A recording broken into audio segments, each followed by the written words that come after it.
At this time, I have the honor to present to you the moral leader of our nation. I have the pleasure to present to you Dr. Martin Luther King, Jr.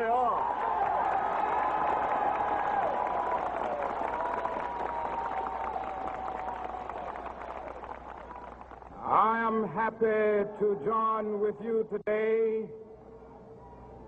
in what will go down in history as the greatest demonstration for freedom in the history of our nation.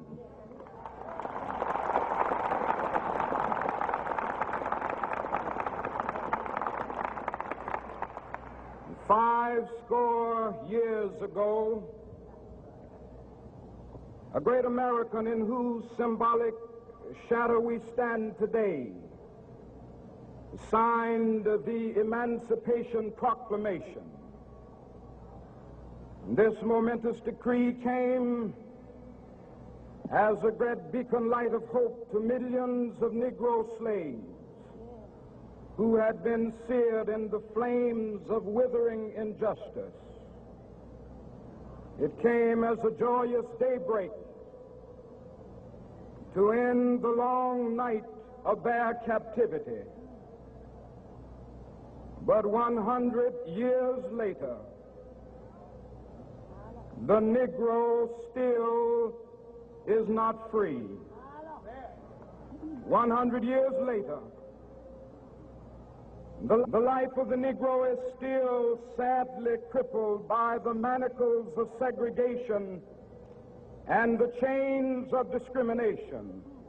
100 years later, the Negro lives on a lonely island of poverty in the midst of a vast ocean of material prosperity.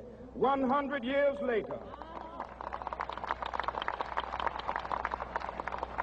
the Negro is still languished in the corners of American society and finds himself in exile in his own land. And so we've come here today to dramatize a shameful condition. In a sense, we've come to our nation's capital to cash a check. When the architects of our republic wrote the magnificent words of the Constitution and the Declaration of Independence, they were signing a promissory note to which every American was to fall heir.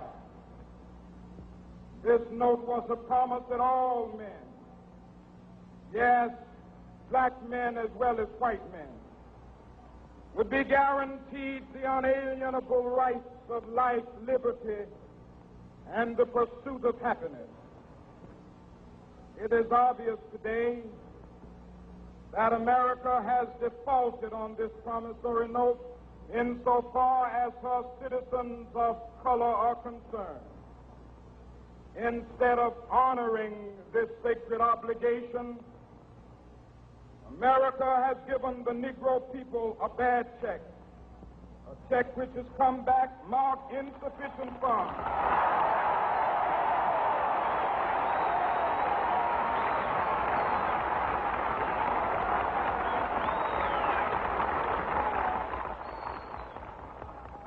But we refuse to believe that the Bank of Justice is bankrupt.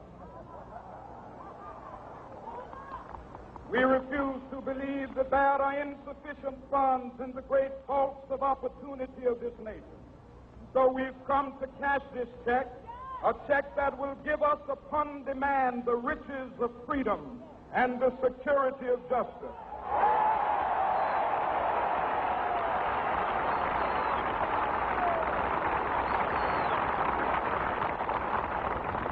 We have also come to this hallowed spot to remind America of the fierce urgency of now. This is no time to engage in the luxury of cooling off or to take the tranquilizing drug of gradualism.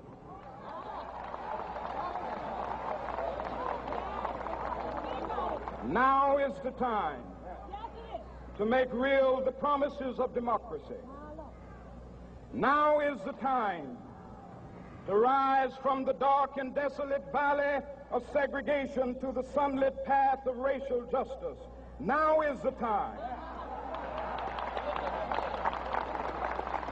to lift our nation from the quicksands of racial injustice to the solid rock of brotherhood. Now is the time to make justice a reality for all of God's children.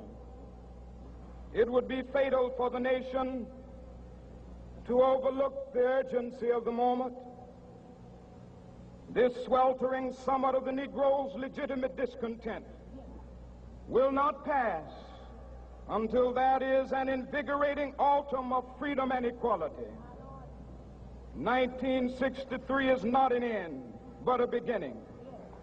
Those who hope that the Negro needed to blow off steam and will now be content will have a rude awakening if the nation returns to business as usual.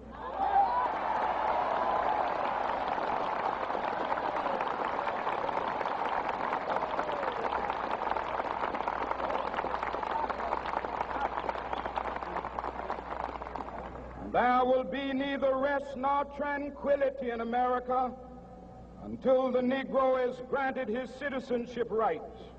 The whirlwinds of revolt will continue to shake the foundations of our nation until the bright day of justice emerges. But that is something that I must say to my people who stand on the warm threshold which leads into the palace of justice. In the process of gaining our rightful place, we must not be guilty of wrongful deeds. Let us not seek to satisfy our thirst for freedom by drinking from the cup of bitterness and hatred.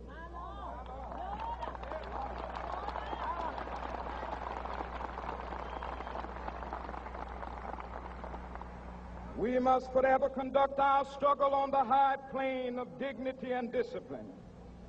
We must not allow our creative protests to degenerate into physical violence. Again and again, we must rise to the majestic heights of meeting physical force with soul force. The marvelous new militancy which has engulfed the Negro community must not lead us to a distrust of all white people.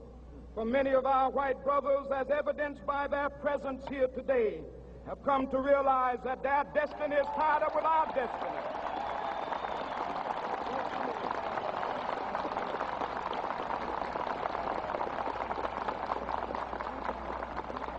And they have come to realize that their freedom is inextricably bound to our freedom. We cannot walk alone. And as we walk, we must make the pledge that we shall always march ahead. We cannot turn back. There are those who are asking the devotees of civil rights, when will you be satisfied? We can never be satisfied as long as the Negro is the victim of the unspeakable horrors of police brutality. We can never be satisfied as long as our bodies, heavy with the fatigue of travel, cannot gain lodging in the motels of the highways and the hotels of the cities.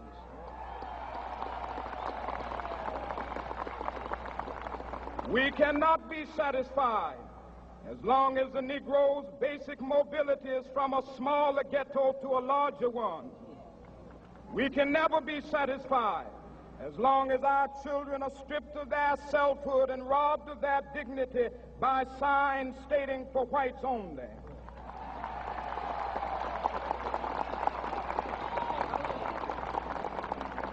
We cannot be satisfied as long as a Negro in Mississippi cannot vote and a Negro in New York believes he has nothing for which to vote.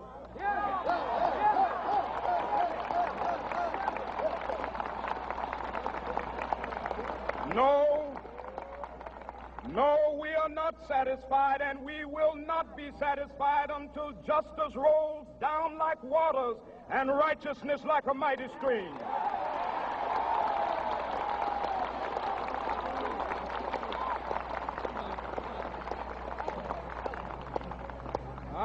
not unmindful that some of you have come here out of great trials and tribulations. Some of you have come fresh from narrow jail cells. Some of you have come from areas where your quest for freedom left you battered by the storms of persecution and staggered by the winds of police brutality. You have been the veterans of creative suffering. Continue to work with the faith that unearned suffering is redemptive. Go back to Mississippi. Go back to Alabama. Go back to South Carolina. Go back to Georgia. Go back to Louisiana. Go back to the slums and ghettos of our northern cities, knowing that somehow this situation can and will be changed. Let us not wallow in the valley of despair. I say to you today, my friend,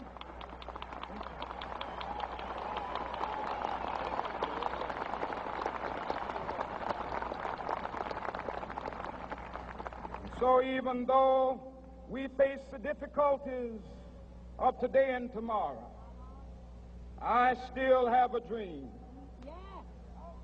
It is a dream deeply rooted in the American dream. I have a dream that one day this nation will rise up and live out the true meaning of its creed. We hold these truths to be self-evident, that all men are created equal.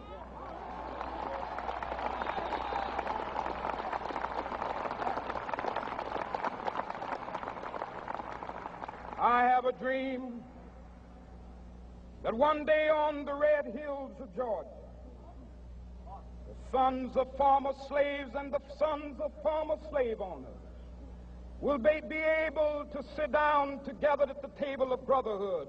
I have a dream that one day, even the state of Mississippi, a state sweltering with the heat of injustice, sweltering with the heat of oppression, will be transformed into an oasis of freedom and justice. I have a dream that my 4 little children will one day live in a nation where they will not be judged by the color of their skin, but by the content of their character. I have a dream today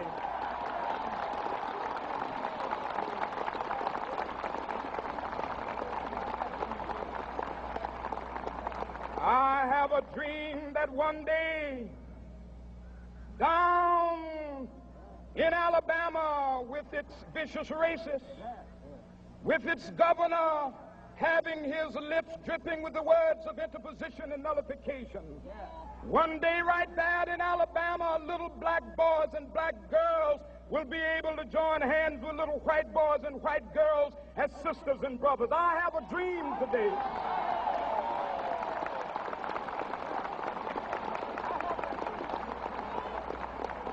I have a dream that one day every valley shall be exalted, and every hill and mountain shall be made low, the rough places will be made plain, and the crooked places will be made straight, and the glory of the Lord shall be revealed, and all flesh shall see it together. This is our hope. This is a faith that I go back to the South with. With this faith, we will be able to hew out of the mountain of despair a stone of hope.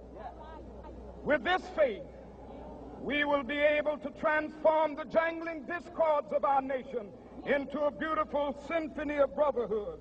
With this faith, we will be able to work together, to pray together, to struggle together, to go to jail together, to stand up for freedom together, knowing that we will be free one day.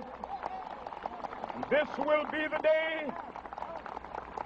This will be the day when all of God's children will be able to sing with new meaning, my country, tears of thee. Sweet land of liberty, of thee I sing. Land where my fathers died, land of the pilgrim's pride. From every mountainside, Let freedom ring, and if America is to be a great nation, this must become true. And so let freedom ring from the prodigious hilltops of New Hampshire. Let freedom ring from the mighty mountains of New York. Let freedom ring from the heightening Alleghenies of Pennsylvania. Let freedom ring from the snow-capped Rockies of Colorado. Let freedom ring from the curvaceous slopes of California. But not only that, let freedom ring from Stone Mountain of Georgia. Let freedom ring from Lookout Mountain of Tennessee.